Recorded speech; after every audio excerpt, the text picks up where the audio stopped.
I remember we were waiting for some time to take off. And the moment we took off, and of course the shaky part started, and I remember I immediately hold Captain Deep in hand. I was like, oh, give me some time. It already started, and he was laughing. Hello everyone, and today we have Captain Ali with us, and today we're going to discuss on all the things aviation and everything, how it feels to be up in the sky and all. And let's get through the intro. I think every day it's a new captain, it's a new colleagues to work with, new destination, new weather. But yeah, we will get to the other aspects. Yeah. Then he took a pen out of his bag and he wrote something, on the first page of Quran. And I looked. Qatar is amazing. Yeah, there is beautiful places from the top. People don't know how amazing it is. No, it is. It's beautiful, especially when you fly north of the country. There is so many farms that you can see there. Yeah, this is the question I keep getting all the time. Yeah. Are you a pilot? You fly the aircraft? Oh, yeah, no, I'm just sitting there eating, I'm not doing anything. Yeah, you can get food poisoning from a meal that you have. So you don't want both pilots having the same meal, and if there is something wrong with the meal. I won't say that. I don't have eagle eyes, so you don't have to have an eagle eye. See, to give you a good answer, as far as with glasses, you can see properly. Hey, welcome to the BeeFy Talks, and stay tuned for podcasts and more. All right, thank you, Abdurrahman, for having me, first of all. It's a pleasure to be here with you. Yes.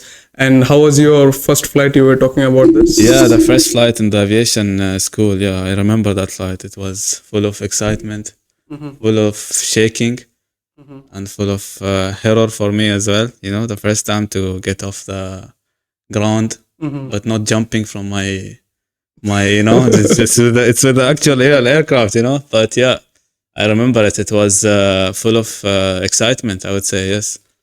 And my instructor, he did something to me. I can never forget what he did. Captain Deepan. I still remember his name. Yeah, Captain Deepan. So basically, he was Indian. Yeah, he was. Okay. He was from south of India. Yeah. So Captain Deepan, what he did, I don't know if he's watching us or not, but if you're watching me, you scared me that day. So basically, we took off behind the big aircraft. We were in a small single engine aircraft. That's where you start your training with. So the preceding aircraft was a bigger aircraft, and of course every aircraft, when they take off, they produced something called wake turbulence. Yes. Basically, yeah, they just if you study physics, Yeah, if you study physics, you would know this. Yeah. Basics of physics, that's it. Yeah. And so we were a smaller aircraft. So when you take off behind a bigger aircraft, you will feel a little bit of turbulence. Of course, we keep a gap of 2-3 minutes before you take off. At least 2-3 minutes. Yes, it depends. That's a very specific question. It depends on the leading aircraft and your aircraft. There is no specific time. I mean, it depends what's the weight of the preceding. But this is all controlled, of course. You don't take off unless it's safe. So we took off in a safe time, of course. But still, it would be a little bit bumpy, when you take off. And he didn't tell me about this. Of course, we study about it, but at that moment with the excitement, I forgot about it. I remember we were waiting for some time to take off, and the moment we took off, and of course the shaky part started, and I remember I immediately hold Captain Deep in hand. I was like, oh, give me some time. It already started, and he was laughing because he already expected this to happen, but he didn't tell me about it. So yeah, I remember this, and it was. But it was generally a good flight, yeah. Basically, the first flight is only introduction to aviation. It's basically you're there just for observation. You don't do nothing. So yeah, it was a good flight for observation, yeah. So how did you end up in that? So you completed your school till 18. Yes. So how did I end up in aviation? First, let me tell you that it was not my childhood dream, Really? Because many people, when they're born, if they're boys, they're like, I want to fly. Yes. This is something we hear from every kid. You go to a class, you ask kids, what do you want to be? And you will hear 2-3 guys saying that they want to be a pilot. Yeah, and you didn't want to be? No, not like I didn't want to. I never thought about it, let's say, I never thought about it. So what you thought? Exactly what I was doing. I was actually playing football for a long time. I think this was a culture here in Qatar that not every kid, but if you're good at sports, you normally play football because, the guys, they like playing football here. So I was doing that. And at one point I was actually good at it. I joined the national team as well. I was playing, and my actual dream was to be a professional football player. But then the reality hit me when I was 18. I figured, yeah, I figured out that I'm not actually that good at it. I was okay, but I knew that, okay, to reach to a limit, I will not reach it, because I never wanted to be the average guy. If I do something, I want to be the best at it, And I felt in football, I will not be the best in the field. So True, because there are many players. Many players, and I saw my friends, okay, they're doing better than me. So I started thinking about something else. So, the biggest question we have after high school is what to do next. Everybody struggle with this, I think. That's a way smart way to think, So when did you realize that I don't have to play football? Yeah, actually I was with the national team, I told you, under 19. So when we changed from under 19, I played for the national team. Okay. So after that, you go to the under 21 team. So at that time, the coach didn't select me for the next team, for the under 21. Okay. I was out of the national team. High competition, of course. There are so many players and they're all good at it. So I went back to my club. I was playing in the club, and then I started having struggles there as well. So that's when I discovered, okay, maybe I'm not one of the best players, So let me try to focus on something where I can be the best, or where I can be, let's say, not the average guy, So of course I went to the schooling part, to the university. I joined engineering. I did that for 1 year, but I didn't find myself there. Okay, so you wanted to just do engineering. Yeah. You just were like... that's the typical thing to do. What do you want to be, doctor or engineer? That's always the question. And that's what we've been fed, since we were young. If you want to do something, what do you want to study? And if you ask your parents, either be a doctor or an engineer. So yeah, they fed me with this engineering thing and I went. Of course, there's nothing wrong with engineering if you want to do it. Correct. But it was not my thing. I felt I went to that field because I was pressured, And that's it. I started doing it for 1 year and I didn't find myself there. So what happened? This is an interesting question. Interesting thing that happened to me where it led me to discover that what I really want to do. I have a friend who was a pilot already at that time, and he invited me to take me with him for, they call it to a flight, he used to rent small aircrafts, single engine aircrafts. And he used to fly them because he has a license for that. And you can take someone with you, of course. So he took me with him. He rented a small aircraft, a single engine from a flying club, Qatar Flying Club. And I was there with him in the aircraft. And after doing that flight with him, I was like, wow. This is amazing. Yeah, this is amazing. Okay, so that was your first time? That was my first time. And you were not scared that time? I was not scared because I was trusting my friend. And of course, you're a little bit scared. It's a small aircraft and your friend. Anxiety. That's normal. I think the adrenaline is there, but I was not that scared. No, but after the flight, I was in love. I was in love with flying. I was like, oh, I want to do this for life. How do you do that? So of course, from him, he led me to the college, and there I started my journey. Yeah. So flying school. Okay, if someone wants to become a pilot at this age, also once they finish the high school. How can they go for the aviation school? Okay, so the requirement to get into aviation school. See, the legal requirements are there, but before that, I want to say something that you really need to be in love with aviation. Okay. To find out that you're in love or not, it's a very hard question how to find out.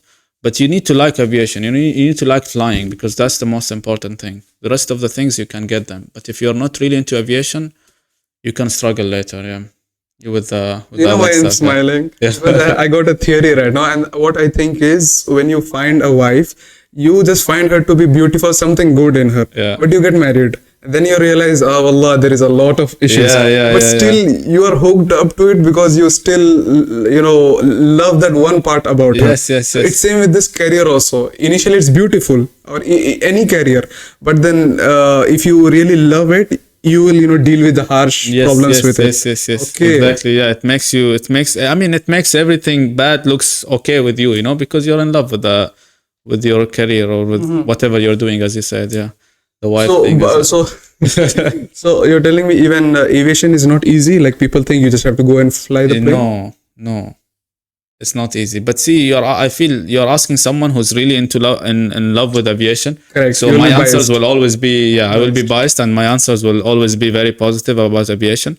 Of course, this is a disclaimer I'm doing. I mean, the aviation is not a bad sector. Of course, it's amazing. It's beautiful. It's one of the, 100% yeah, it's one of the What do you see the most fascinating amazing things like when you fly about, like in countries? Oh, first of all, how many countries and Ooh, states, yeah, that's a good destinations question. you have That's a good visited? question. Yeah, I Maybe would you say, didn't even think I would like say count. money. Yeah, I would say money. Let's More keep than it 100 as plus? money.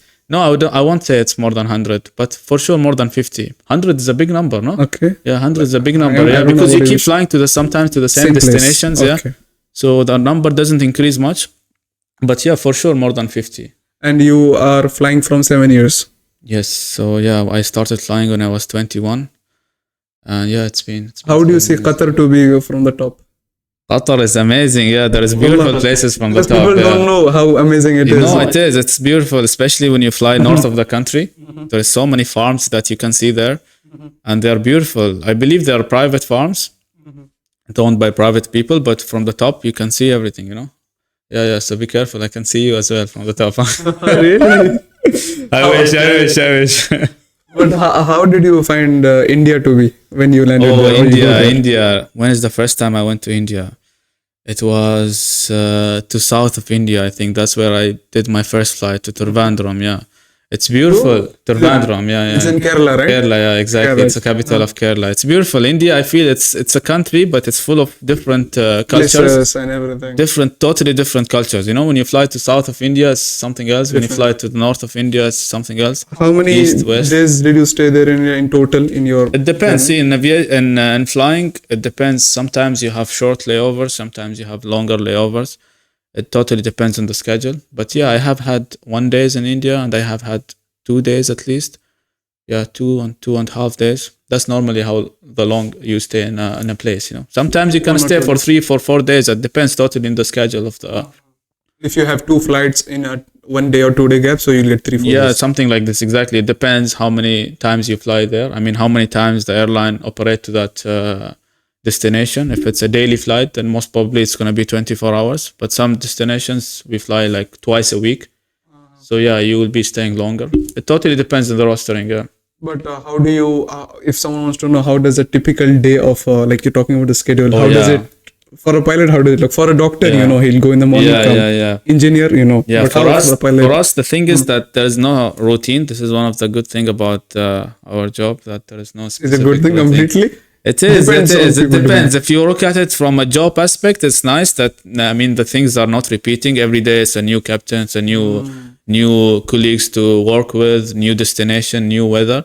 But yeah, we will get to the other aspect. Yeah, for the routine is important when it comes to life activities. You know, exercising, Correct. sleeping. Yeah, at this time you need the routine in your life. But yeah, to answer your question about how the A normal day day of pilot. will be. So basically everything starts, I would say, 12 hours before the flight. That's the time. Yeah, that's the Okay. time you plan your rest. Okay. Of course, yeah. You have to plan your rest. So that's how I do it. So let's say I have a morning flight. So the earlier night, I will try to sleep early. So I'm ready for the flight. You wake up, and then of course you have to prepare your bag ahead, and you have to prepare your stuff. What do you put in your bag and all? Oh, that's a What good are the question. tools? That's a good question. There are so many things that Because go I there. see yeah. pilots carrying their bag. I'm like, why do you carry a suitcase to your office? Yeah, You get me? You carry a need- laptop, but why do you carry a suitcase? But understood. Yeah, go you to need, place. because see, the thing is, you will spend a lot of time in the aircraft. It's not just, it depends, of course, of the type of operation you're doing. Either it's long haul or a short haul. But if it's a long haul, sometimes you stay like 14, 15 hours in the aircraft. How long have you flown until now? Which was The the longest I have flight? done, the longest I have done, I think it's to Sao Paulo. Yeah, it was like 16 and a half. It's in where?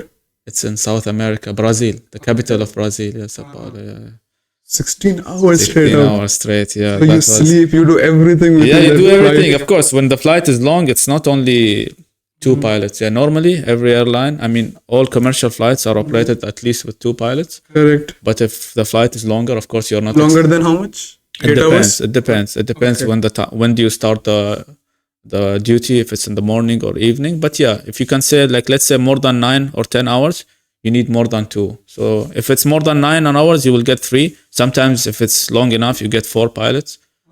So there's 2 pilots who are operating, and there's 2 more pilots who are, we call them relief pilots. So basically they jump to the cockpit when you have to rest. basically in the mid of the flight. Then you go and you sleep. And we have bunks on the aircraft, by the way. Yeah. The which ones, the Boeings or the Airbus? Or It which depends. Yeah, both actually. they have, Both have. okay. It depends. If it's a long haul or wide body aircraft, you will get the bunks there. Okay. It's So you basically can relax, it's in the top. I mean, it's above the passengers. Yeah, above the passengers. That's where you go and you sleep. So But, yeah. how many passengers was the maximum number you have flown? Oof, maximum number 500 of or- passengers. Well, you're talking about figures which I don't really. But yeah, I would no, not 500. The maximum I flew, I think, was just a little bit less than 400. Yeah, 390, 395. That was the biggest flight. Biggest, commercial yeah, flight, huh? the biggest talking- number of passengers. So talking about the students, like how do they go after the 12th class? Yeah, let's get back to the student because I think Correct. this is very important. A lot of students, because see, there's no much information about, let's say, aviation Aviation school in the and all. internet or wherever. If you want to be an engineer or doctor, I think there's a lot of information available for you or any other field. But if I feel for aviation, there is little bit of mystery. What to do, where to go, and I get these questions a lot as well. What to do next? So it's not very complicated. It's very simple. What you need from high school, not much. That's one of the myths of aviation. Really, But, you yeah, don't have to do the You engineering don't have degrees. no, you don't have to do anything. Yeah, to get into aviation school, you need to have the basics of mathematics and physics. Basics. Just the basics. That's all you need. You need to have a good understanding of the basics. Of course, you need to have a good English language. And that's it. Then you can get into aviation. But one of the things about aviation is as well that you have to be healthy. Yes, how healthy? yeah. I mean, like, Exactly. the How health checkup healthy is was. there, Yeah, right? exactly. That's what I wanted to talk about. You need to have something we call class 1 medical certificate. So class 1 is basically you go to the aviation doctor, aeromedical, and they will assist you. If you have the class 1, if you're able to get the class 1, then you're good to go. You can fly aircrafts. And this is very important to do it before getting into aviation school because there is some limitation. There is some limitation that you cannot get the class 1 medical certificate. So it's very important that you do the medical before joining of course. And it will be one of the requirements to join the aviation school any which ways. So they will ask you to do it. So they make sure that you're healthy to fly later. You don't get the license and then, you cannot. In 5 years yeah, or exactly. 2 years, you're gone. Yeah, you're gone. Like So that. yeah, that's very important. Okay, I have a very crucial question for you. How much does vision play a role in health of a pilot? I mean, you have to have very sharp Yes. eyes, eagle eyes. Is that important? I know. I won't say that. I don't have eagle eyes, so you don't have to have an eagle eye. See, to give you a good answer, as far as with glasses, you can see properly. That's more than enough? That's more than Okay, enough. so pilots can wear glasses. Oh yeah, we can wear glasses. Many people do it, Yeah, a some of lot. them. I mean, yeah, I would say many people, many pilots they That's wear fine. glasses. Because with age, of course, you will lose your vision. Vision, mhm. Yeah, it will reduce by significant amount. So yeah, it's okay. As far as with glasses, you can see everything. It's That's fine. it. You're good to go. Yeah, I'm talking about commercial pilot, of course. Okay. Of course, when you get into military or other operation, I think they have different requirements. But for us in commercial field, as far as you can see with glasses, It's more than you're enough. good. You're good. So how many kinds of pilots are there? Like commercial? Yeah, there's different type Military. of operation. I would say Oh, operations. different It's type based of on operation. operation. Yeah, we do commercial, which is commercial where you carry passengers or cargo. That's what they call commercial. Of course, then there is a military or other types. Yeah, there's many types. Yeah. So talking next about time zones and holidays. How do you fit it in your life, that changing of time zones? And then Alhamdulillah, Ramadan is going on right now. You're fasting in Qatar right now. Alhamdulillah. Yeah. So if you have a flight directly from Qatar, you started suhoor and then you're doing the iftar in India, or like you don't fast? It How do you depends. do It it? depends on the flight, of course. See, when it comes to the religious aspect, if you're either sick or traveling, you're not supposed to fast. Correct. I mean, you So have, you have the excuse to you not have the fast. excuse not to fast, and of course we use that have because to when use it, yeah, we it's better. we use it. Yeah, we use it because when you're flying, you want to be 100%. You want to give 100%. So yes, we try not to fast when we are flying because you need to be hydrated, you need to be well rested, and you need to be fully focused. So you can. When it comes to fasting, yeah, we can delay it after Ramadan. I mean, yeah, that's what me and my colleagues we do when we're flying. We don't fast, But when it comes to the time zone, oh, that's the Holidays. least favorite thing about about flying. I would say at least my least favorite thing. It's the time zones, because it really affects you a lot. See, there's two type of operation. There is long haul or short haul operation. So basically, when you do short haul, basically you fly a smaller aircraft.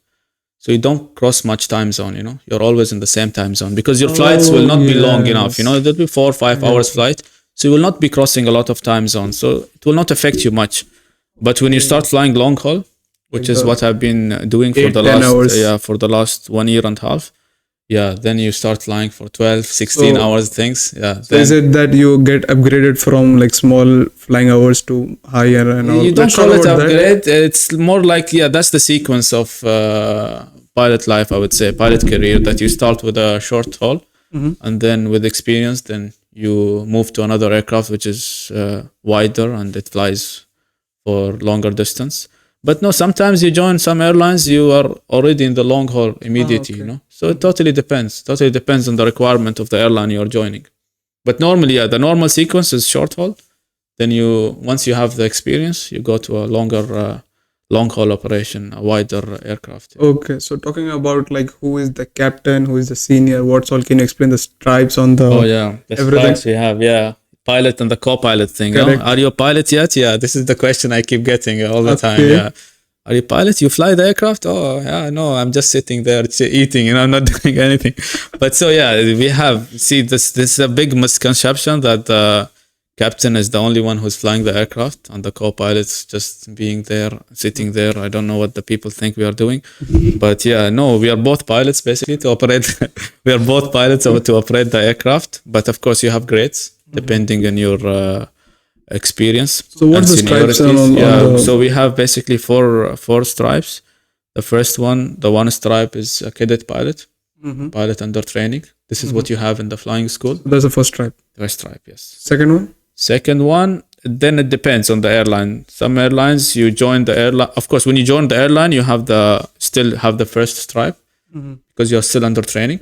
Once you finish the training and you are upgraded to the first officer, we call it, that's when you get the second stripe. And then you keep flying as a first officer with the second stripe for a specific time until you get the enough experience to be a senior first officer. Senior So the third stripe will be the senior first officer.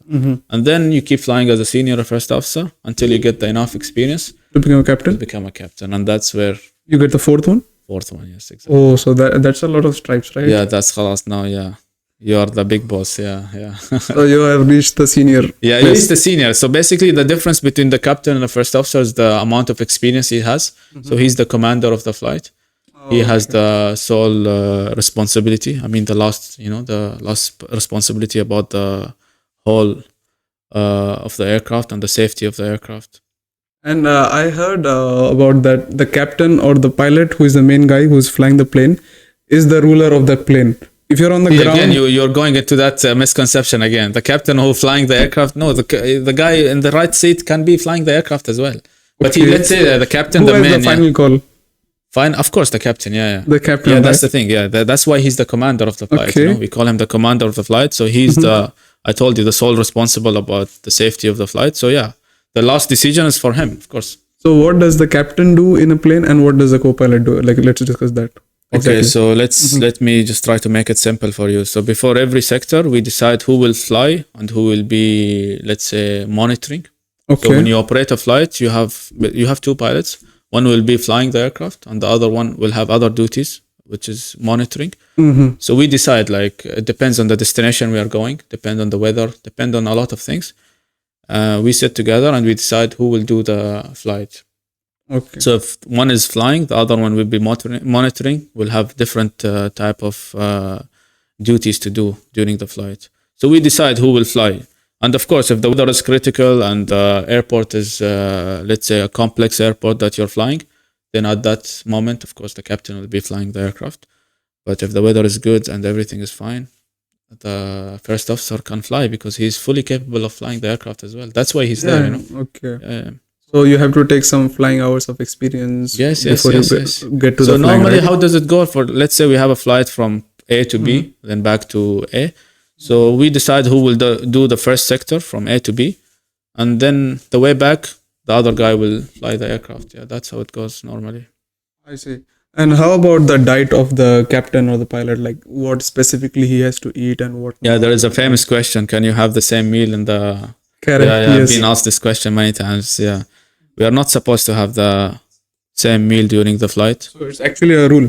Yeah, it's a thing because you can get food poisoning from a meal that you have. So you don't want the both pilots having the same meal, and if there is something wrong with the meal, then both of them getting So sick. it's made in the airport itself, right? What is that? The meal or The meal. Normally, we have it's a prepared- catering company Okay. that provide the meal for the flight. So before And it's they're instructed to do it differently for both the. yeah, so normally when they cater our meals, they make sure that we have different meals, different options. Then we decide which option you want to take, Okay. And yeah, when it comes to diet in general, as we said, health is very important for us. So you try your best to stay healthy and So how eat good does stuff. rest and we talk about diet, but sleeping and resting, It's- how yes. important it is? It is very important, I would say. Yeah, the health triangle they always talk about: What's it? food, diet. I would say rest management and exercise. Mhm. And when it comes to stress management, Okay. of course, sleeping will go there, and it has a big role. importance. So pilots have to stay relaxed before they fly. Yeah, but that's the thing. That's one of the cons of the job, that your sleeping patterns will always be Change. messed up. Yeah, it will always be messed up. Yeah, because we don't have a specific, as we said, we don't have a routine. So sometimes you go during the morning. I mean, you have a morning flight, but the next day you could have a night flight. You could be flying the whole night when everybody's sleeping. You will be in the even the Painful. passengers are sleeping Yes, behind. Yeah, of that's course you will be. Yeah, you will be operating, and you have to be focused there. So you miss a lot of nights out of your bed. A lot of nights you will be out of the bed, and that of course affects your health. But of course, there's a way to recover it, to So do you overcome take that. tablets to like sleep, or like you get sleep like normally? Yeah, but the thing is, as I told you, if the flight is long during the night, you will have rest during the flight. Of course, we have more than 2 pilots. So when it's your rest time, you go and you try to sleep in the bunk. But that's the game-changing thing. A lot of pilots, they cannot sleep in the bunk, and some can't sleep in the bunk. So if you are one of the people who can sleep in the bunk, easily. yeah, So like do you that's, sleep easily? oh, I can sleep in the couch right now if you ask me. Oh, yeah, like this, I can sleep. I close my eyes and that's it. I'm already dreaming about something. So I'm good.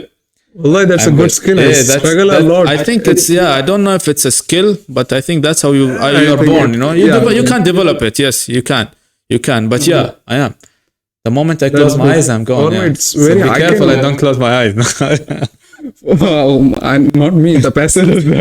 No. When you are operating, of course, there is You no are full chance on of focus you're and fully serious. focused. Yes, of course. Even the But control, I'm talking about when you're in the bunk. The control station also has contact with you and everything. is going on. ATC, yeah. How much? Traffic control. How much? Like every minute they have a check, or every 5 minutes, or how do you change between two destinations? Like you're talking to this guy, suddenly you cross 500 kilometers. So Yeah. How does that work? So basically, every place, we basically call them FIRs, Okay. flight information regions.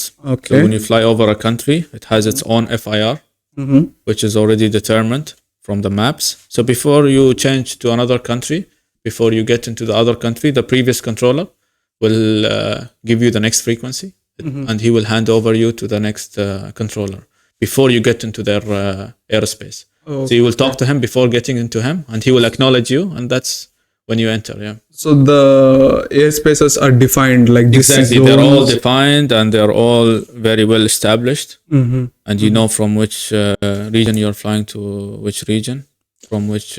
I see. So And it's of well course, when organized. you are in the airport area, that's a bit more complex. Now traffic is more, so at that time there is a lot of frequency changes as well, controller to another controller, because there's different type of controllers. You have one which is doing the ground thing when you're in the airport. And then before taking off or landing, you have another guy we call them the tower. He's doing that. And then the tower will give you to the radar or the approach or the departure. And that guy will give you to the one who's responsible in the cruise. So when you're in the cruise, it keeps changing. Exactly. So initially in the beginning of the flight, it keeps changing a lot. But once you go to So it's only one less critical phases of the flight, then the changes becomes much less. Yeah. So before we end, I wanted to know any scary or any amazing experience you have been from this 7 years. Oh yeah, of course. There's so many experiences. For me, I would like because we are in the holy month of Ramadan now. I want to mention a captain I met, Captain Amr. I can never forget him. Yes, of course. He passed away actually a couple of years ago. May Allah have mercy in his soul. I mean, and he was your may he. batchmate? No, he was not. I flew with him actually. He's an old guy. Yeah, he was. He was relatively like an older captain.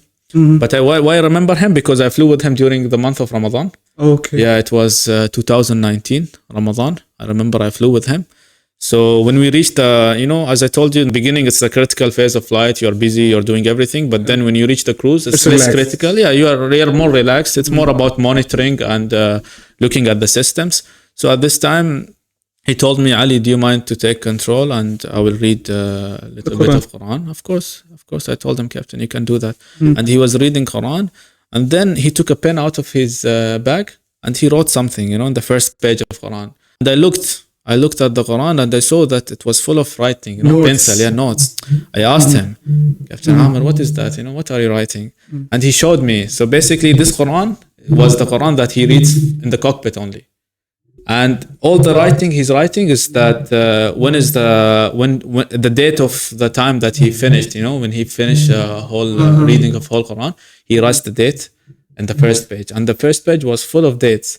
And I asked him, like, when did you start using this? And it was almost in the end of the 90s, I think 95. That's the first time he started reading from this Quran.